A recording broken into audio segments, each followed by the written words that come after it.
Amém? Deus abençoe, pastor.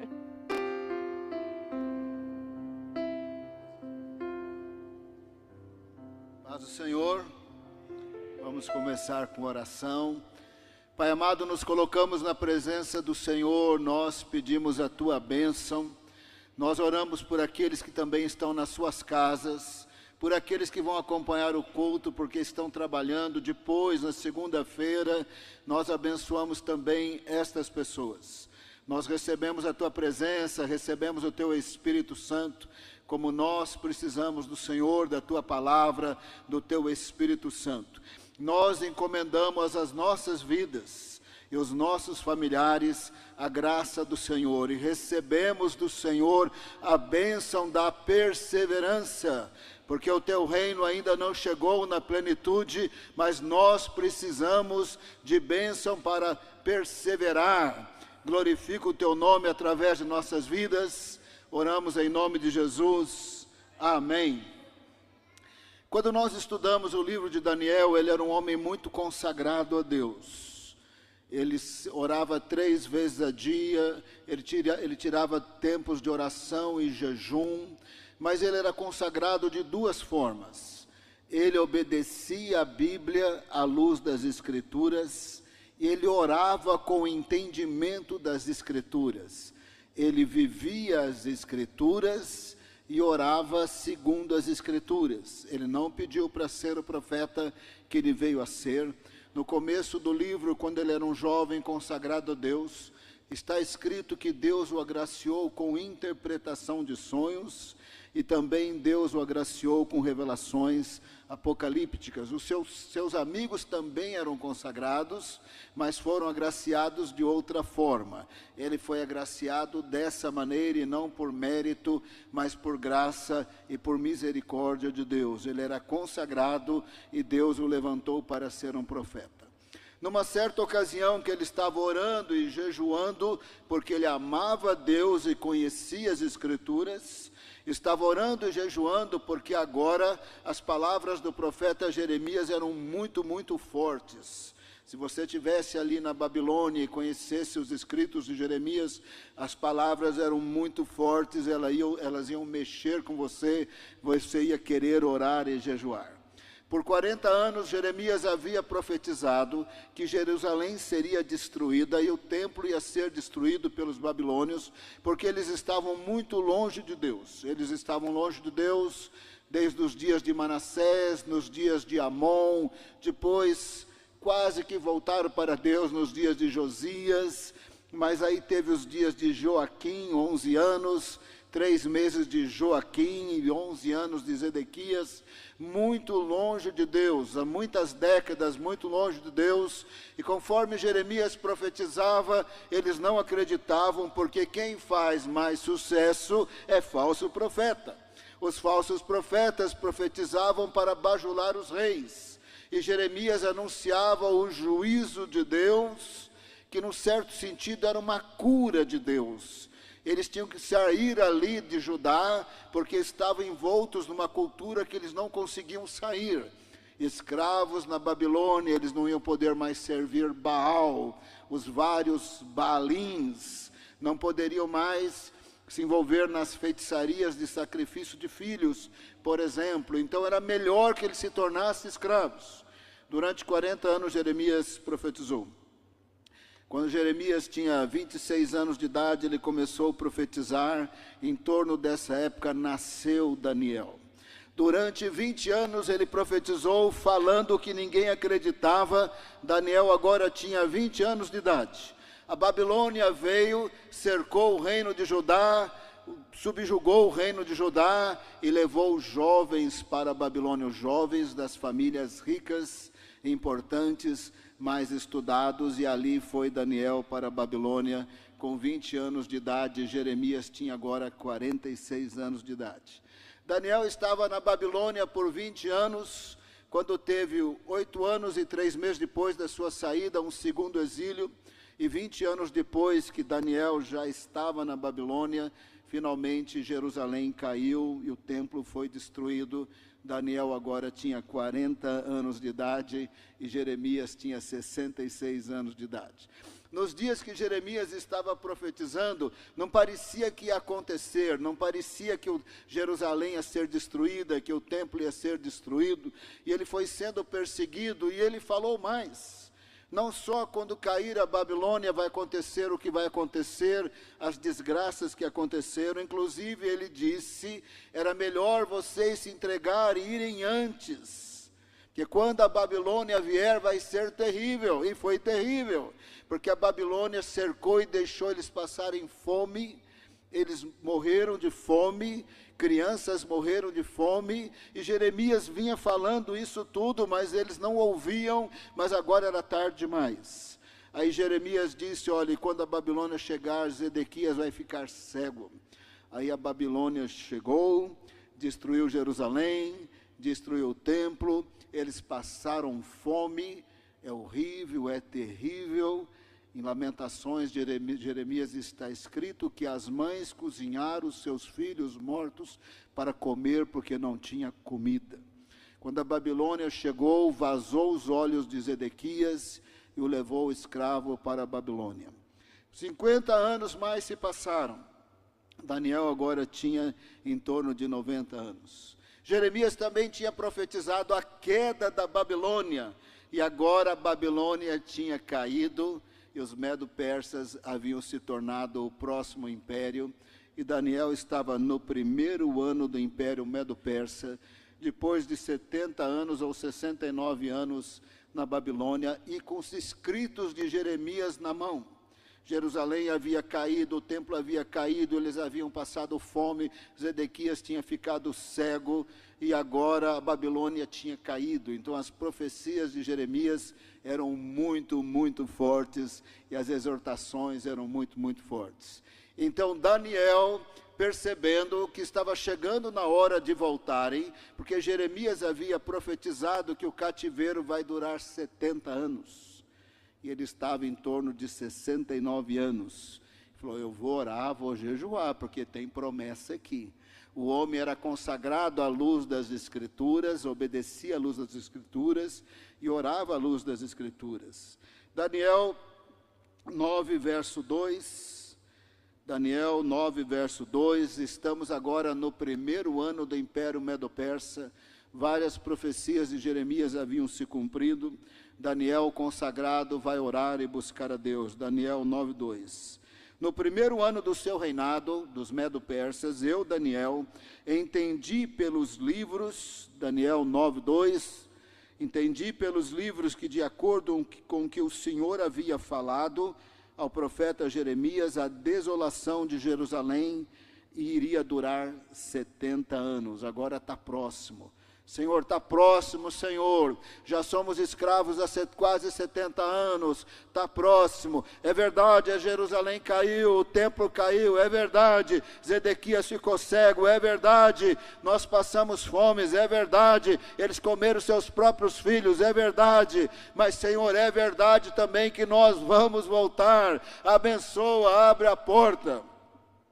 Verso 3, voltei o rosto ao Senhor Deus, para o buscar com oração e súplicas, com jejum, vestido de pano de saco e sentado na cinza. Olha, pano de saco e sentado na cinza era a cultura deles para expressar humilhação diante de Deus. Não tem mandamento nenhum para fazer isso. A gente pode expressar humilhação e arrependimento diante de Deus com o coração arrependido, mas era a cultura deles. Lá ele estava assim, em oração, jejum, pedindo perdão dos seus pecados. Enquanto ele pedia perdão dos seus pecados, Deus disse, está determinado 70 semanas e o meu povo vai existir sem pecado. Eu vou acabar com o pecado de vez. Aquele problema lá do Jardim do Éden, eu vou liquidar de vez. Mas o Senhor falou quando ele estava confessando o seu pecado e o da nação. Daniel 9,4. Orei ao Senhor meu Deus e fiz a seguinte confissão. Nós não leremos toda a oração, ela era muito longa. Você pode ler depois, eu quero só chamar a atenção que é confissão. Daniel era mais consagrado do que eu e você, mas ele orava e jejuava pedindo perdão dos seus pecados e da nação. Quando nós não achamos que nós não temos pecado, nós não entendemos exatamente o que está acontecendo conosco agora. Se a gente nunca pede perdão de pecados e nunca pode se arrepender e nunca pode pedir perdão, tem alguma coisa errada na nossa vida, porque nós não somos mais santos que Daniel e nem mais santos que o apóstolo João.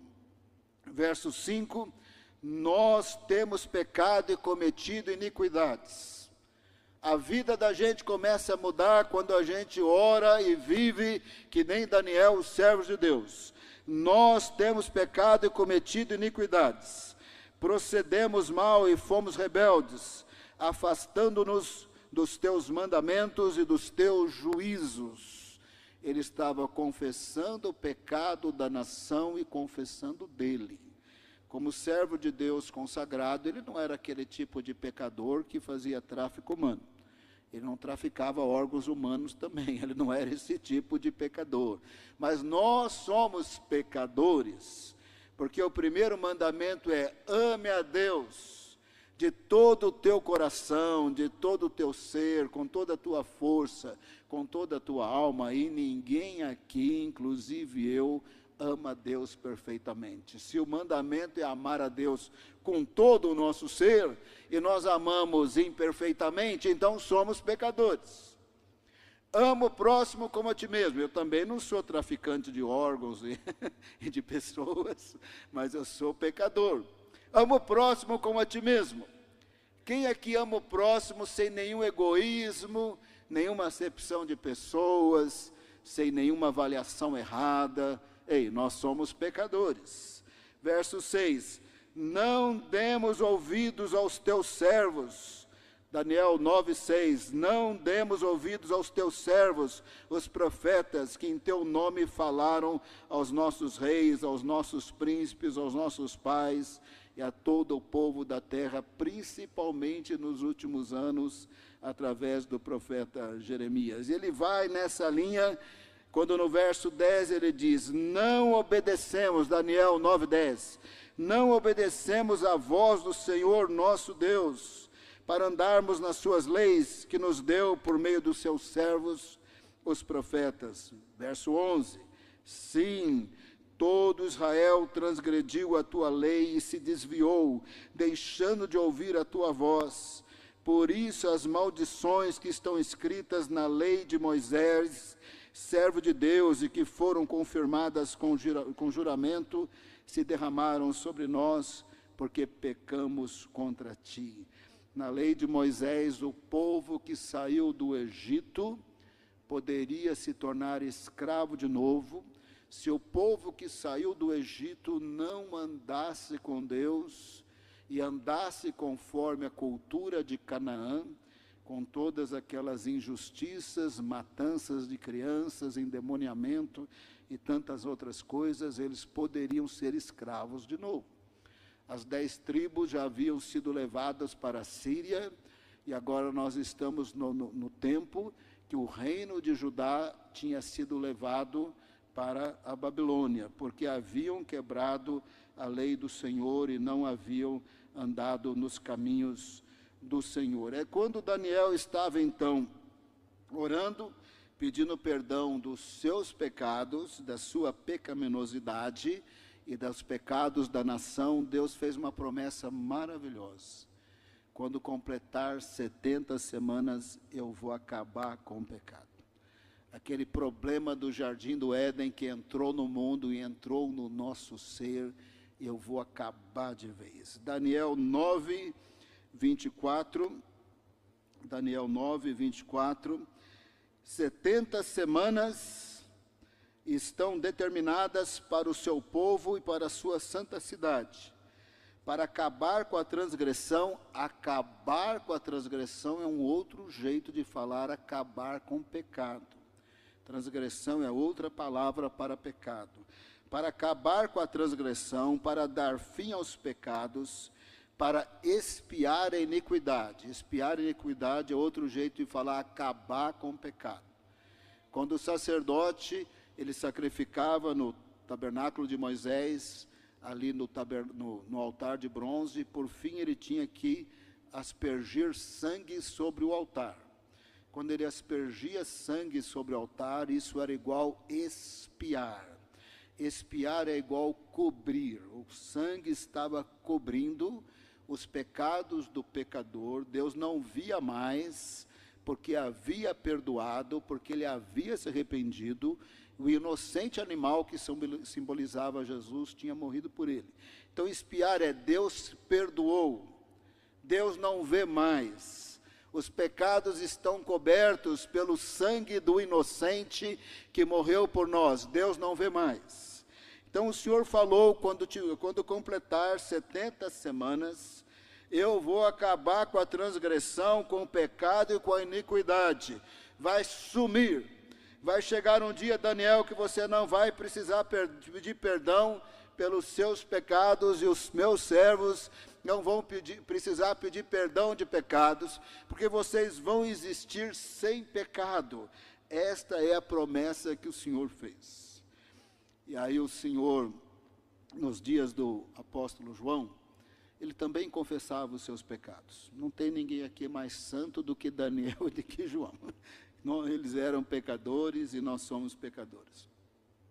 Nos dias de João, ele teve que enfrentar uma heresia que chama gnosticismo, em que os gnósticos endemoniados, como ficavam, e no meio de vários pseudos mestres gnósticos, cada um falava uma bobagem a partir do seu endemoniamento, mas eles passaram a ensinar que a carne não tinha nenhum valor, ela é pecadora e você pode pegar à vontade. Nos encontros dos gnósticos tinha orgias sexuais, endemoniamento e tudo mais, mas que o espírito era sempre puro, e que então eles podiam pecar à vontade, porque o espírito nunca ficava impuro, o espírito estava salvo, e assim eles andavam muito longe de Deus.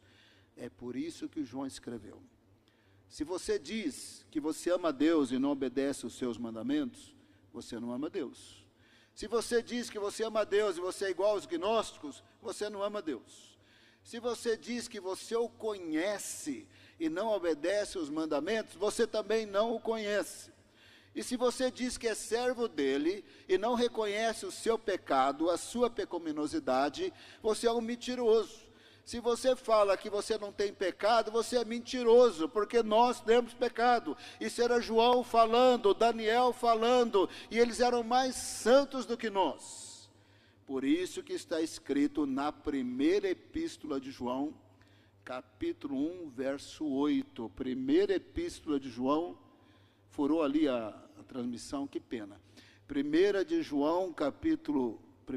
de João, capítulo 1, verso 8. Se dissermos que não temos pecado, mentimos, enganamos a nós mesmos, e a verdade não está em nós. Se alguém falar, eu não tenho pecado, acabou de pecar, está mentindo, e a verdade não está nele.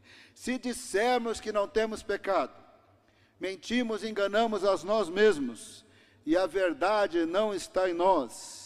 Mas se confessarmos, 1 João 1,9, é o próximo verso que infelizmente hoje não está podendo transmitir ali na tela, primeira epístola de João 1,9, mas se confessarmos os nossos pecados, ele é fiel e justo para perdoar os nossos pecados e nos purificar de toda a injustiça.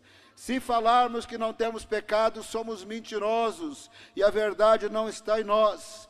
Mas se confessarmos por causa de Jesus, ele purifica todos os nossos pecados. Mas enquanto isso é duro, nós temos pecaminosidade em nós temos pecado em nós, porque nós não chegamos na semana 70.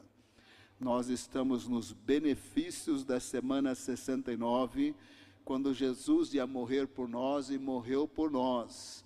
Nós não estamos na semana 70, mas quando a semana 70 chegar, vai ser o pior período da história da humanidade. É a grande tribulação, mas no finalzinho, todos os servos de Deus vão ser transformados à semelhança de Jesus. Ele tem um corpo celestial, ele é o primogênito dos mortos, mas quando a 7ª trombeta tocar, os mortos em Cristo, os que estão lá em espírito no paraíso, sem pecado, no paraíso em espírito sem pecado, vão receber corpos celestiais, incorruptível, em poder e glória, sem pecado. Os mortos em Cristo ressuscitam primeiro, se tornando semelhantes a Jesus, e a igreja arrebatada numa fração de segundo, é quase que ao mesmo tempo. Ressurreição dos mortos e em seguida, num piscar de olhos, a igreja arrebatada encontra com o Senhor nos ares, com corpos celestiais sem pecado. Isso é o finalzinho da semana 70. Nós seremos transformados à imagem e semelhança do Senhor. Presta bem atenção nesse verso que não está sendo transmitido ali. Estamos gravando, José? Pelo menos gravando tanto, então você ouve depois. Olha, esse verso é maravilhoso. João diz também: amados, agora somos filhos de Deus. Meu Deus, que filho de Deus desanimado. Amados, agora somos filhos de Deus, por causa de Jesus. E ele continua dizendo: mas ainda não se manifestou o que havemos de ser. Oh, é só você olhar no espelho, você não brilha que nem Jesus. É só você olhar para o seu coração, você vê pecado no seu coração, porque você não ama Deus perfeitamente, nem o próximo, e às vezes não temos a fé suficiente. Amados, agora somos de filhos de Deus, mas ainda não se manifestou o que havemos de ser. Ninguém viu a nossa melhor versão. A nossa melhor versão está chegando. Mas quando ele se manifestar, segunda vinda de Jesus, seremos semelhantes a ele. Teremos corpos celestiais como ele tem. Seremos santo como ele é santo, só não teremos divindade em nós, mas teremos corpos celestiais, uma essência de existência sem pecado. Seremos totalmente libertos do pecado que entrou no mundo no Jardim do Éden. Quando ele se manifestar, seremos semelhantes a ele, porque nós o veremos como ele é. Pastor, eu não vi Deus ainda, sabe por quê? 1 Coríntios 15, carne e sangue não herdam o reino dos céus. Nessa carne e neste sangue habita pecado e ela não entra no reino dos céus. Nossa carne, quando a hora chegar, ela tem que ir para o cemitério, porque ela não entra no reino dos céus. E o nosso espírito vai para o paraíso. É isso que Jesus falou para o ladrão da cruz: hoje mesmo estarás comigo no paraíso. O espírito do salvo foi para o paraíso, o corpo do pecador foi para o cemitério. Carne e sangue não entram no reino dos céus, mas o espírito vai para Deus, fica no paraíso, e quando Jesus se manifestar, ele ressuscitará e arrebatará a sua igreja, e nós seremos semelhantes a ele. Nessa hora, a semana 70 acabou, a grande tribulação acabou, e nós seremos como nosso Senhor.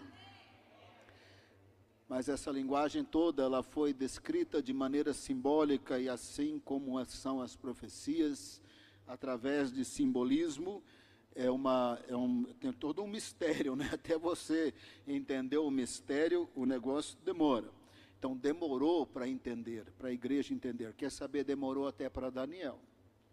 Tem coisas que o anjo Gabriel explicou para Daniel, e Daniel mais ou menos entendeu. Nós temos a vantagem da profecia, da explicação e da história. Por isso nós temos condições de entender até mais do que Daniel. Durante muitos séculos ninguém entendeu nada desse negócio dessas 70 semanas. E aí o Senhor ainda explicou: e elas começarão quando der a ordem da restauração de Jerusalém. Bom, Daniel estava orando e jejuando. Era o primeiro ano do Império Medo-Persa. A qualquer momento ia sair a ordem, segundo a profecia, de voltar. Ciro Grande deu a ordem no primeiro ano, que eles tinham que voltar e reconstruir o templo. Mas não foi a ordem da restauração. A ordem da restauração de Jerusalém foi nos dias de Neemias. Neemias, parecido com Daniel, do ponto de vista da consagração, estava orando, jejuando à luz das Escrituras. Eles obedeciam à luz das Escrituras, eles oravam e jejuavam à luz das Escrituras. Isso aqui que é vida consagrada, irmão. Consagrada é isso aqui. Você obedece à luz das Escrituras, do poder do Espírito Santo, e você ora a partir das Escrituras no poder do Espírito Santo. Isso aqui que é vida consagrada, irmão. É conhecer a palavra, obedecer a palavra, orar a palavra. Isso aqui que é vida consagrada, não é modismos. Se a igreja está escura, não está escura, está com luzinha, sem luzinha, isso aí não é nada, irmão. Tanto faz como tanto fez. Andar com o Senhor que faz a diferença. Andar com Deus à luz das Escrituras faz a diferença. Orar faz a diferença. Neemias estava orando e jejuando. Saiu a ordem para restaurar Jerusalém. Levanta as muralhas. E com as muralhas reconstruídas, eles tiveram a segurança para fazer a reforma, para começar a levantar as casas. Então as 70 semanas começariam quando saísse a ordem para restaurar Jerusalém. Passaria 7 semanas, está todo mundo boiando aí na história, ao longo da história. Depois mais 62 semanas e o Messias estaria entre nós. Então na semana 69, o Messias ia ser morto sem nada. E foi assim que ele morreu. A família dele tinha uma casa, alguma propriedade em Nazaré, ele não tinha nada. Ele chega na Judéia, ele não tem nada. Quando ele muda para começar o ministério na Galileia, ele chega em Cafarnaum, ele aluga uma casa. Ele não tinha propriedade nenhuma. Durante 3 anos... está fazendo milagres, o Filho de Deus se tornou homem, está parando tempestade, está andando sobre as águas, está curando o cego, ressuscitando os mortos, expulsando demônios. Ele não tinha nada. Quando na cruz ele grita, tudo está consumado.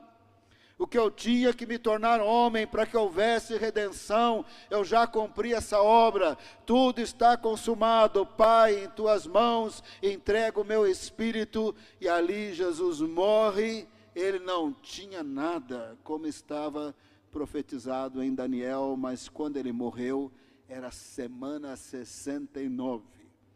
Agora, os inteligentes, estudiosos, podiam calcular.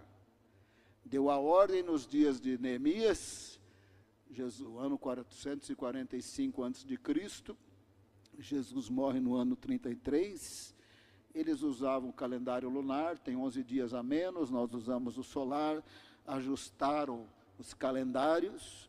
O nosso calendário não começou exatamente no ano 1, ele começou na prática no ano 6, e aí ajustaram os calendários, chegaram à conclusão.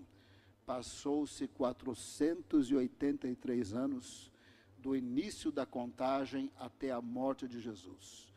Dividiu por 70, aí é quando ele morre, a semana 69. Dividiu por 69, deu 6,9. Ei, está faltando uma semana nesse cálculo, vamos arredondar para 7 anos. São semanas de 7 anos. Saiu a ordem para a restauração de Jerusalém, agora 7 vezes 7, 49 anos com muita angústia para reconstruir Jerusalém como profetizado. Passaram-se mais 434 anos, 62 vezes 7, Jesus morreu na cruz. Completou 69 anos. Então a profecia continuou dizendo, e um príncipe virá, agora já é um evento futuro após completar 69. O Messias virá, isso é evento futuro. Virá e destruirá Jerusalém e o templo. Mas espera aí, Daniel está orando e jejuando, porque não tinha saído nem a ordem para eles voltarem. Deus havia revelado no capítulo 8 que depois de reconstruído o templo, ele seria profanado, Daniel 8, como foi profanado por Antíoco Epifânio. Quando a última vez que eu preguei eu falei isso, foi profanado no 2º século antes de Cristo. Agora, no capítulo 9, o Senhor está falando, e vai ser destruído de novo. Um príncipe virá e destruirá Jerusalém e destruirá o templo, mas isso é um evento futuro após completar 69. 69 é quando Jesus morre na cruz. No ano 70 da era cristã, Tito Flávio, general do Império Romano, para coibir uma revolta dos judeus que queriam ficar independentes do Império Romano, cercou Jerusalém, passaram fome, ficaram fracos, e aí por fim ele invade Jerusalém, destrói Jerusalém inteira e destrói o templo como profetizado. Depois da morte de Jesus na cruz, Jerusalém ia ser outra vez destruída e o templo. Jerusalém foi outra vez destruída e o templo foi destruído e o templo está no chão até hoje, não levantou até hoje, pois aquela mesquita azul, abóbada dourada, a mesquita de Al-Aqsa, está exatamente no ponto onde estava o Santo dos Santos. Tem 1,5 bilhão de muçulmanos no mundo e tem 16 milhões de judeus. Os judeus são bem menos, são muito ricos, inteligentes, poderosos, mas não conseguem reconstruir o templo, porque o Senhor falou, vai ser destruído, está no chão até hoje. Jesus também disse, não ficará pedra sobre pedra, está no chão até hoje. Você quer saber, nós não precisamos dele. O sacerdócio de Jesus é melhor do que o sacerdócio de Arão, o sacrifício de Jesus é melhor do que o sacrifício de animais. Mas ele vai ser reconstruído na semana 70, não para nossa alegria, mas por causa de que vai acontecer, porque está profetizado. Antes de eu entrar na semana 70, antes que você boie de vez, vamos ler o verso 25. Bom, verso 24, na semana 70, Deus vai destruir o pecado, a transgressão, a iniquidade. No verso 25 e 26, é da semana 1 à semana 69. Verso 25, saiba e entenda isto, desde que foi dada a ordem para restaurar e para edificar Jerusalém, Neemias, 445 anos antes de Cristo, até a vinda do ungido, o Messias de Israel, o príncipe, haverá 7 semanas e 62 semanas. 7 mais 7, 69 semanas. As ruas e as muralhas serão reconstruídas, mas será um tempo de muita angústia. Aqueles 49 anos, 7 vezes 7, para Neemias dar um trato geral ali em Jerusalém, foi um tempo de muito sofrimento. Verso 26, aí Neemias terminou, passa 62 semanas, 434 anos. Verso 26, depois das 62 semanas, lembra que elas 7 mais 62. Depois de 62, haviam se passado 7 mais 62 é 69. O ungido será morto e não terá nada. Jesus morreu na cruz, não tinha nada. O povo de um príncipe que há de vir destruirá a cidade e o santuário. Depois que completa a semana 69, um príncipe vem, Tito Flávio, imperador, Tito Flávio, general do Império Romano, mas ele era príncipe. Ele era filho do imperador Vespasiano.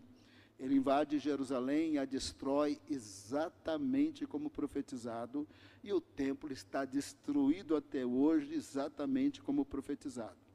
O seu fim virá como uma inundação, até o fim haverá guerras e desolações foram determinadas. Eles têm que espalhar a partir do ano 70, tem complicações ao longo dos séculos, tem a Segunda Guerra Mundial, onde quase eles foram, a tentativa era exterminá-los. Eles voltam para a terra em 1948 e não tem sossego até agora. Recentemente a situação ali em Gaza e tudo mais, não tem sossego, vai ter guerras e desolações até o fim. E o fim é a semana 70. Agora nós sabemos, é a grande tribulação, e agora nós sabemos que dura 7 anos, e não é só por causa desse cálculo lógico. Apocalipse nos ajuda a entender que são 7 anos. Verso 27, agora lá no futuro, depois da destruição de Jerusalém e do templo, vai começar a semana 70, ela está no verso 27. Ele fará aliança com muitos, esse aqui já é o anticristo. O que é o reino do anticristo? No capítulo 7, em Apocalipse, é uma aliança de governos no mundo, que fará uma governança mundial. O reino do anticristo não é um país mandando em todo mundo. São vários governos que vão entrar num acordo e haverá uma governança mundial e vai haver um coordenador aí do comitê de presidentes, de reis, seja lá o que for. Esse que é o reino do anticristo. Ele vai, lá em Daniel 7, é um monstro com 10 chifres, aparece um 11º que subjuga 3, é esse 7 mais esse 11º que é o reino mundial. Quando você chega em Apocalipse, o dragão tem 10 chifres, o diabo, a besta que sobe do mar, o anticristo, também tem 10 chifres, também aparece o 11º que subjuga 3 e faz essa governança mundial, e por 7 anos, segundo foi possível calcular, mas Apocalipse também nos ajuda a perceber, porque durante a grande tribulação, haverá as 2 testemunhas do Apocalipse, 2 servos de Deus em Israel, com a unção e o poder de Elias e Moisés. Vai descer fogo do céu, vai ser uma maravilha. Simultaneamente, o anticristo e o falso profeta farão sinais iguais. Também vai descer fogo do céu. E as 2 testemunhas do Apocalipse, lá em Apocalipse, elas funcionam por 1.260 dias. 1.260 dias, isso é igual 42 meses, é igual 3 anos e meio. Então, as 2 testemunhas do Apocalipse, no poder e na unção de Moisés e de Elias, estão na grande tribulação. Deus está dando uma chance para a humanidade se voltar para Ele, com os sinais de Elias e Moisés, na grande tribulação. Lá em Apocalipse, o anticristo vai para Jerusalém e os mata. Eles ressuscitam 3 dias e meio e sobem aos céus. Quando ele os mata, completou os 1.260 dias. Completou os primeiros 3 anos e meio. Quando o anticristo os mata, ele entra no templo que ele reconstruiu nesse acordo de paz. Ele entra no templo que ele reconstruiu com blasfêmias, se declara Deus. Ele vai ter um poder mundial tão grande que ninguém vai comprar ou vender se não for identificado com o sinal da besta. Não se preocupa se o sinal da besta é chip, não é chip, você não se importa. Vai ser alguma coisa que identificará a pessoa como adorador do anticristo, como Deus. Se não for identificado como adorador do anticristo, como Deus, não vai comprar, não vai vender, vai morrer de fome. Aí começam os 3 anos e meio piores, os piores. A partir daí é a desolação das desolações, como está em Daniel, mas tem tempo determinado. No finalzinho da semana 70, a igreja glorificada sem pecado volta com Jesus, e ele destruirá o anticristo e o falso profeta. Acho que agora você entenderá o verso 27, acompanha comigo. Mas que luta, hein? Bem hoje, hein? Voltou? Mas que luta, bem hoje aí que o negócio como é que é? Isso aqui é batalha mesmo. Depois, Daniel 10 é o capítulo da batalha, vai ser uma bênção, irmão. Daniel 9, 27. Ele firmará aliança com muitos. Isso é um anticristo, porque esse governo mundial, uma governança mundial. Ele vai fazer isso por 1 semana, são 7 anos. Na metade da semana, lá em Apocalipse, metade da semana é 3 anos e meio, quando ele mata as 2 testemunhas do Apocalipse. Na metade da semana, fará cessar o sacrifício e as ofertas. O templo, destruído no ano 70, voltará a ser reconstruído na época da grande tribulação, vai funcionar por 3 anos e meio, mas ele vai em Jerusalém, ele mata as 2 testemunhas do Apocalipse, se declara Deus, e quem não tiver o sinal da besta, a partir daí não vai comprar, não vai vender. Mas na metade da semana, ele interrompe o funcionamento do templo do jeitão judaico do Velho Testamento, porque ele entra lá, ele para com isso, ele profana, que nem Antíoco Epifânio, porque Antíoco Epifânio é um simbolismo dele. A partir daí ele se declara Deus e tem que adorá-lo, senão não compra, não vende. É o pior momento expresso nessas palavras: sobre a asa das abominações virá aquele que causa desolação. Nas versões antigas é: sobre as asas das abominações virá o abominável das desolações. Este é o anticristo. Vai ser empoderado pelo diabo, será o diabo governando o mundo através do corpo dele. Mas tem data para acabar, até que a destruição que está determinada seja derramada sobre ele. Sabe qual é a determinação? É a nossa bênção. Sabe quando acaba o tempo dele? É a nossa bênção. A 7ª trombeta tocará no final da semana 70. Os mortos em Cristo e a igreja quase que simultaneamente encontra com o Senhor nos ares. Nós seremos semelhantes a Ele, porque nós o veremos como Ele é. Amados, nós somos filhos de Deus. Mas agora, 1 João 3:2, amados, agora somos filhos de Deus, mas ainda não se manifestou o que havemos de ser. Quando Ele se manifestar, nós seremos semelhantes a Ele, e nós o veremos como Ele é. No final da semana 70, eu e você vamos existir sem pecado. Nós vamos amar a Deus de todo o coração, de toda a alma, de todo o nosso ser. Nós vamos amar o próximo como nós mesmos. O pecado, a transgressão, a iniquidade, completamente destruídos, e nós transformados à imagem de Jesus. Vamos ser transformados, seremos semelhantes a Ele. Que profecia maravilhosa, irmãos. 90% de Daniel está cumprido. 90% de Daniel está cumprido. 69 semanas se passaram, o Messias morreu. Tito Flávio foi lá e destruiu o templo em Jerusalém, está no chão até hoje. 90% se cumpriu. A igreja cheia do Espírito Santo está falando para todos os povos, tribos, línguas e nações, que está na Bíblia. Está faltando a semana 70, a pior de todas. Pensa numa semana ruim. Não é aquela depois das férias, é a semana 70, ela dura 7 anos.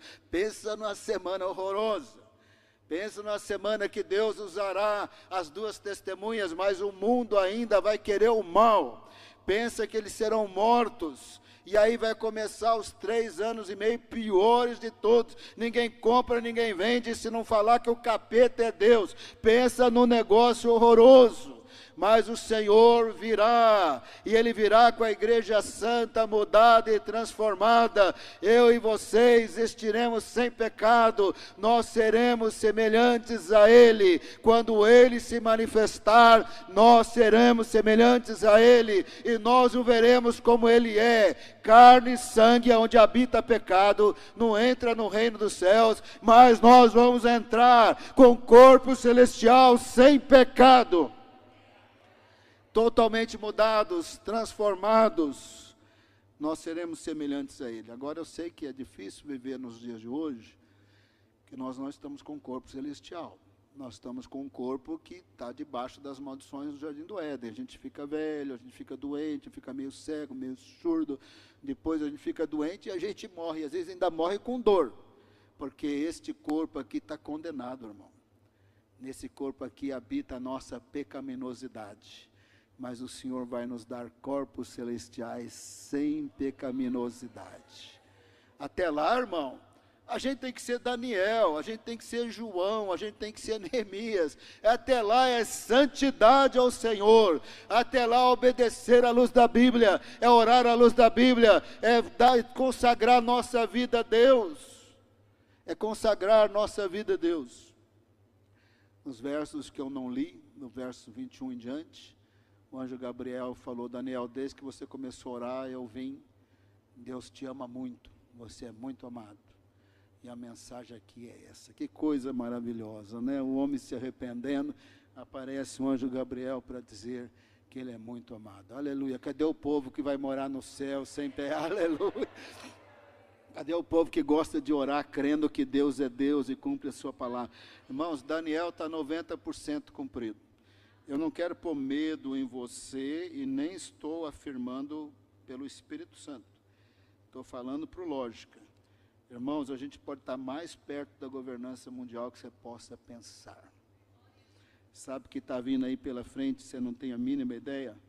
Primeiro está escrito em Daniel, que nos últimos tempos o conhecimento ia se multiplicar muito. Ele se multiplicou no século XX, que você não imagina.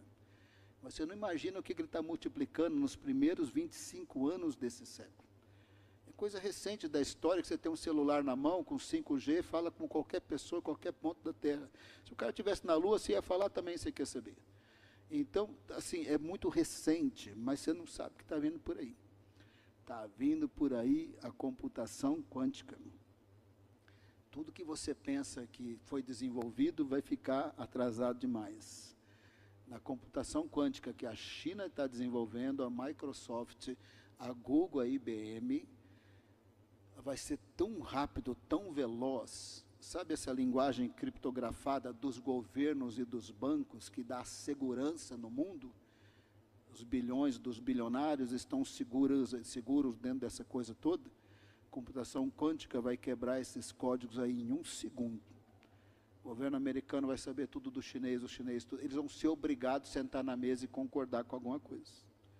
Certos cálculos que os supercomputadores de hoje vão demorar mais de 1000 anos para fazer, computação quântica vai fazer em 5 minutos. O mundo caminha para ter que concordar numa governança mundial. E a Bíblia falava isso 25 séculos através do profeta Daniel.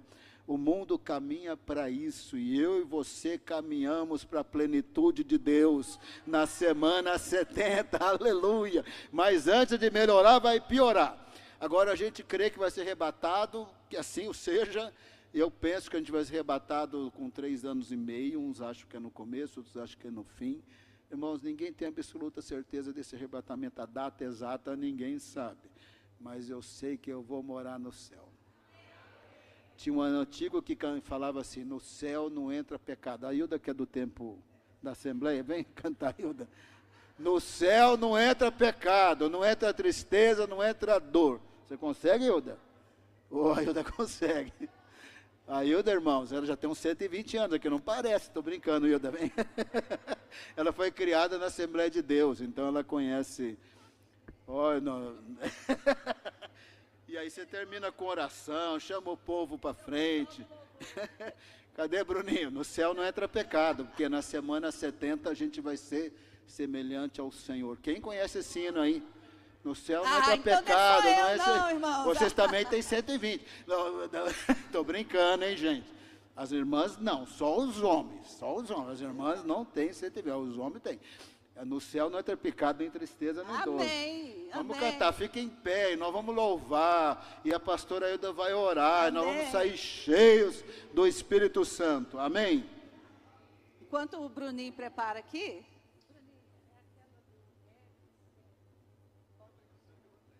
vamos lembrar. No céu não entra pecado, fadiga, tristeza, nem dor. Não há coração quebrantado, pois todos são cheios de amor. As nuvens da vida terrestre não podem podem tal glória ofuscar, do reino de gozo celeste que Deus quis pra mim preparar. Irei eu pra linda cidade, Jesus me dará um lugar, com os crentes de todas as idades, a Deus hei de sempre louvar. Dos céus tenho muitas saudades, das glórias que lá hei de ver. Oh, que gozo vou ter quando eu ver meu Senhor, rodeado de grande esplendor. Amém! Irmãos, a gente está precisando cantar sobre os céus. Nós estamos precisando cantar sobre os céus. Quando eu ouço esse ensinamento, e eu quero que você pense nisso, o que você sente quando você ouve esse ensinamento que o pastor Silas trouxe? Deus é fiel. Deus é soberano sobre os reis da terra. O Senhor reina, o Senhor governa, o início e o fim estão com Ele, aleluia. Irmão, o início e o fim está com o nosso Deus, aleluia. Vamos cantar, Bruninho? Outra, vamos cantar outra. Vamos cantar uma que a igreja sabe. Agora que eu peguei. Glória a Deus. Glória a Deus. Maranata. Vamos, Ora vem, volta, Senhor Jesus. Glória a Deus. Volta, Jesus. Amém. Não estou ouvindo ninguém te chamando Jesus para voltar. Volta, Senhor. Aleluia. Glória. Vamos cantar Maranata. Tu és a minha luz. Declare. Tu és a minha luz, a minha salvação, e a ti me renderei. Se ao teu lado estou, seguro em tuas mãos, eu nada temerei.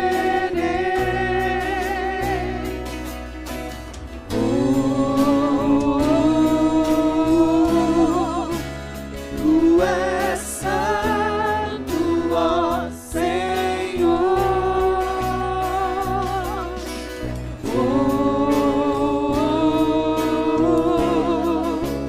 Tu és digno de louvor.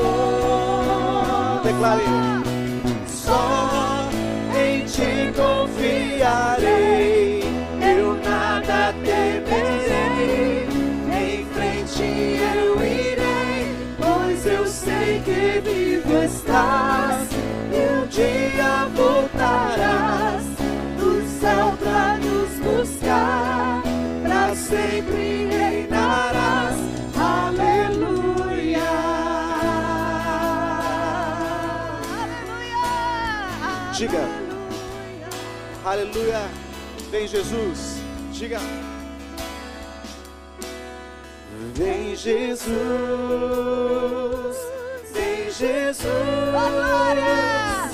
Maranata, ora vem, Senhor Jesus. Peça isso, diga. Vem, Jesus. Vem, Jesus. Maranata, ora vem, Senhor Jesus. Aleluia. Vem, Jesus. Vem, Jesus.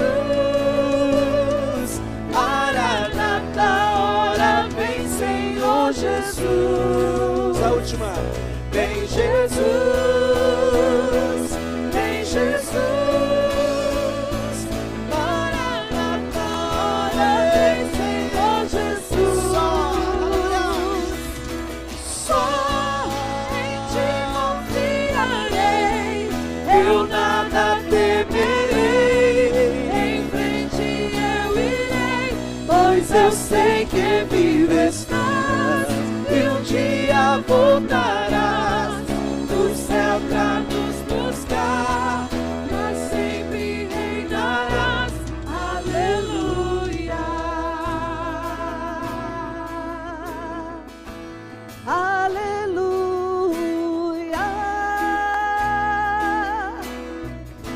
quero te fazer uma pergunta.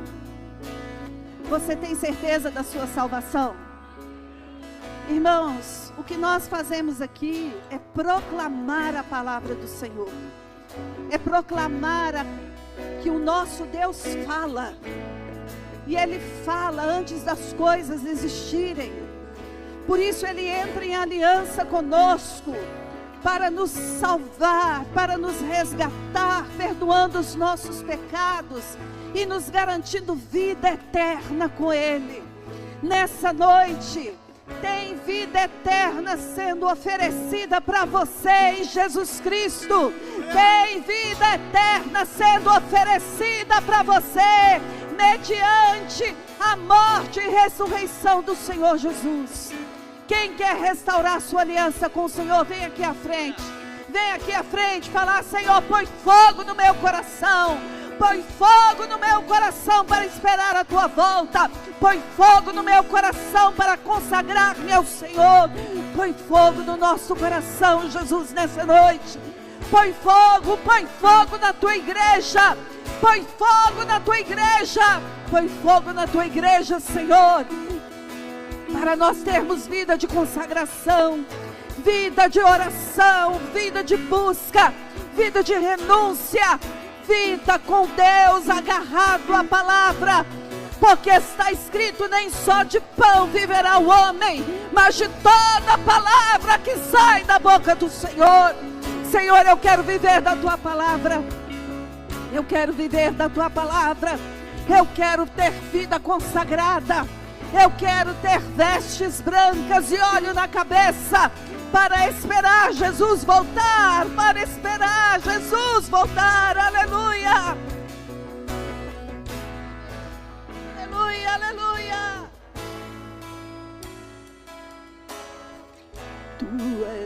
Tu és a minha luz, tu és a minha luz, a minha salvação, e a ti me renderei.